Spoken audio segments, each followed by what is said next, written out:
tegas. Ini tanggapan Seknas Fitra terhadap pemenuhan BBM bersubsidi bagi para nelayan. Hal ini disampaikan oleh Ervin Kafah pada saat konsolidasi Kesatuan Nelayan Tradisional Indonesia atau KNTI Provinsi Nusa Tenggara Barat pada hari Rabu 13 Desember 2020 di Jerowaru. NTB khususnya masyarakat pesisir dengan industrialisasi, ya kaitannya nanti dengan IKM, dengan koperasi dan lain-lain. Ya industrialisasi itu nggak mungkin jalan kalau yang di hulunya tidak diperbaiki. Nah sekarang kita bicara penghidupan nelayan terkait dengan BBM bersubsidi. Apa sih yang kita sebut dengan BBM bersubsidi? Kenapa Pak Jokowi kasih BBM bersubsidi untuk nelayan kecil? Karena 70% kos produksi itu, komponennya itu di BBM bersubsidi. Jadi ini sangat krusial banget gitu. Kalau BBM nggak ada, kos itu naik Bapak Ibu. Itu aja sederhananya begitu. Nah sekarang programnya apa di BBM bersubsidi ini? Kata kuncinya akses. Akses atau cara memperolehnya. Nah menurut saya tidak ingin menyalahkan siapa-siapa di sini. Yang paling penting kita cari masalahnya itu di mana sih? Masalah yang paling penting itu yang terkait dengan pemerintah provinsi menurut kami sudah disampaikan oleh teman tadi Bapak Sahrul dari Tanjung Keluar. Jadi 18 ton data dalam 2 hari habis. Apa sih yang sebenarnya terjadi di sana? Pengecer sama pengepul yang ngambil. Ini dibawa kemana kita nggak tahu. Pak Gunawan juga nggak tahu. Yang tahu ini mestinya Pertamina kan turunannya dari Pertamina sama PT AKR lah gitu kan, dari BPH Migas. Nah problemnya di mana sebenarnya ini?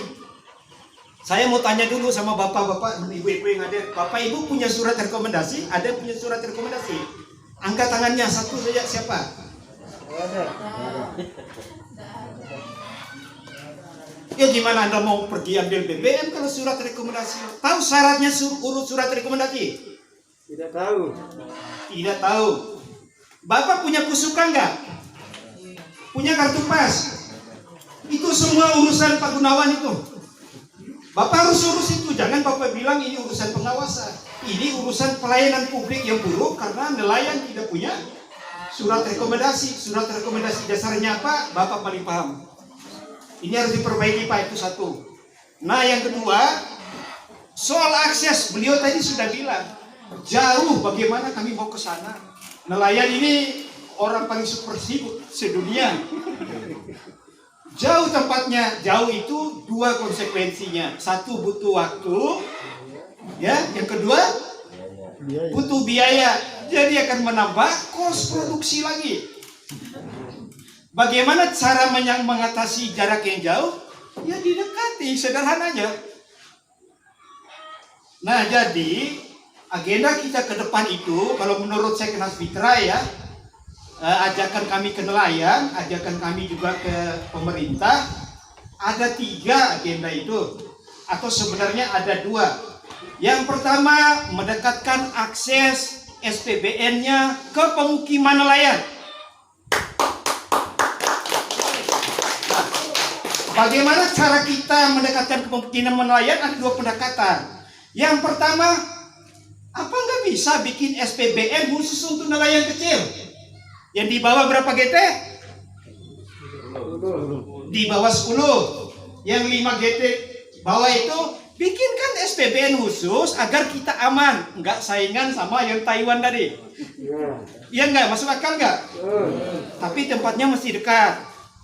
Nah yang kedua, kita bikin yang namanya SPBN yang dikelola langsung oleh, mungkin tidak harus SPBN, tapi dia langsung dikelola oleh nelayan sendiri, koperasi nelayan. Sudah ada sabuk hijau di sini yang luar biasa. Ada satu koperasi lagi, apa tadi namanya? Denda Ringgit. Luar biasa. Sudah ada kita punya koperasi Pak Gunawan yang sebenarnya bisa, nanti kita mungkin bisa ngobrol. Ya saya sering main tenis meja sama Pak Wirajaya juga sama Pak Amri gitu. Nanti kita bisa ngobrolkan. Ya kami tahu kita harus bantu Bapak bagaimana ini bisa cepat. Nah, artinya apa? Mendekatkan SPBN tadi, satu itu kita harus usulkan ke BPH Migas, bikin dong SPBN khusus untuk nelayan kecil. Atau yang kedua, bisa nggak diperkuat nelayannya, koperasi nelayannya, ini kaitannya sama Diskop, agar mereka bisa juga ikut menyalurkan BBM bersubsidi. Nah itu programnya itu. Nah kami ingin informasikan Pak Gun, konsolidasi terakhir koordinasi dengan hasil pertemuan tatap muka dengan KSP dan KKP. Insya Allah gitu ya, tahun ini akan ada kantor staf presiden. Jadi ini kantornya Pak Jokowi sama KKP langsung. Ada kesepakatan yang ini harus kita kawal bersama nih. Harus kuat nelayan ini Pak, kalau mau kita dorong yang begini harus sering ngumpul kayak gini, itu harus sering bersekutu. Istilahnya kalau lidi itu kan kalau udah dikumpulin kuat dia, itu yang perlu kita kerjakan. Nah akan ada pilot project itu ya, bagaimana mengembangkan semacam SPBN yang itu dikelola oleh koperasi nelayan. Nah kita tahun ini bekerja di NTB, di Sumatera Utara, di Jawa Tengah, Jawa Timur, dan apalagi satu kan?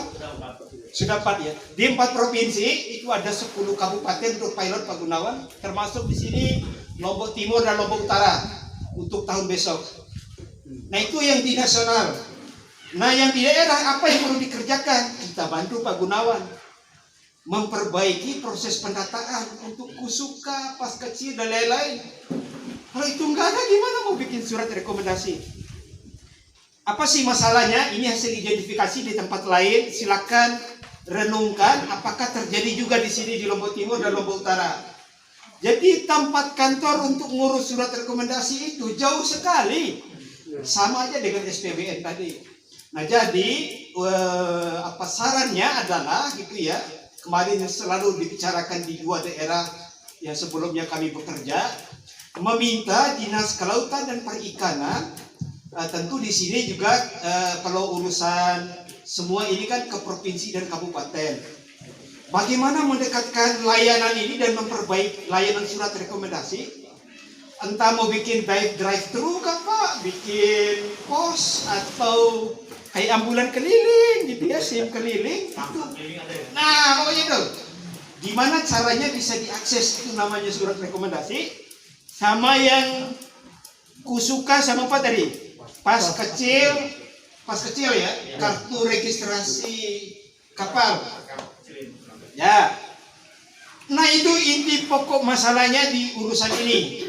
Nanti silakan dipetakan sendiri apa masalah serupa terjadi di sini. Tapi kalau Bapak Ibu asumsinya masalahnya di kuota, nggak ada masalah di kuota di mana-mana. Kuota itu udah cukup, tapi manajemen atau pola distribusinya yang belum bagus. Nah itu yang disebut dengan problem akses. Kenapa kita bicara soal anggaran? Ya kalau mau bangun SPBN yang afirmatif, mungkin kita sulit melalui mekanisme pihak ketiga seperti swasta. Harus ada programnya itu, ada DAK ya, dana alokasi khusus dari KKP yang diusulkan oleh kantornya Pak Gunawan untuk bikin SPBN itu tadi. Inilah usulan kita besok itu. Minta tolong dibikinkan program rintisan SPBN afirmatif untuk nelayan kecil. Nanti itu jadi usulan program ke pusat dari Pemprov. Dalam hal ini kantornya Pak Gunawan. Itu usulan kita Pak. Nah yang kedua itu membereskan masalah surat rekomendasi dan lain-lain tadi. Butuh dibantu kantornya Pak Gunawan ini karena belum tentu ada uang. Tadi kan Pak Ramli sudah beritahu uangnya sedikit. Siapa yang kasih uang sedikit ini? Gubernur sama DPR. Bukan salah Pak Gunawan, bukan salah Pak Kepala Dinas. Mereka cuma dikasih sedikit. Tapi itu gambaran apa? Ya saya berani bilang kalau uang itu masih segitu, gubernur Anda tidak berpihak kepada nelayan. Sederhana aja saya ngomong. Ervin Kaffa ngomong begitu. Gubernur NTB Zulkifli Mansah belum berpihak kepada nelayan kecil, nelayan kita di NTB. Itu kata saya. Nah kita harus bekerja luar biasa, merapatkan barisan untuk dorong itu. Tidak harus musuh-musuhan sama kantor Pak Gunawan. Kita bantu. Mitra ya. Oh iya, kita harus bermitra. Nah, apa yang perlu duit-duit untuk apa? Selain program yang tadi, kan perlu tuh kalau mau bikin semacam ambulan keliling ya, atau SIM keliling untuk nelayan, perlu ada duitnya, ada anggarannya. Anggaran itu mesti ditingkatkan. Ya kita dorong lewat DPR, siapa dapil dari sini yang ke NTB. Ayo harus ketemu dengan kepala dinas.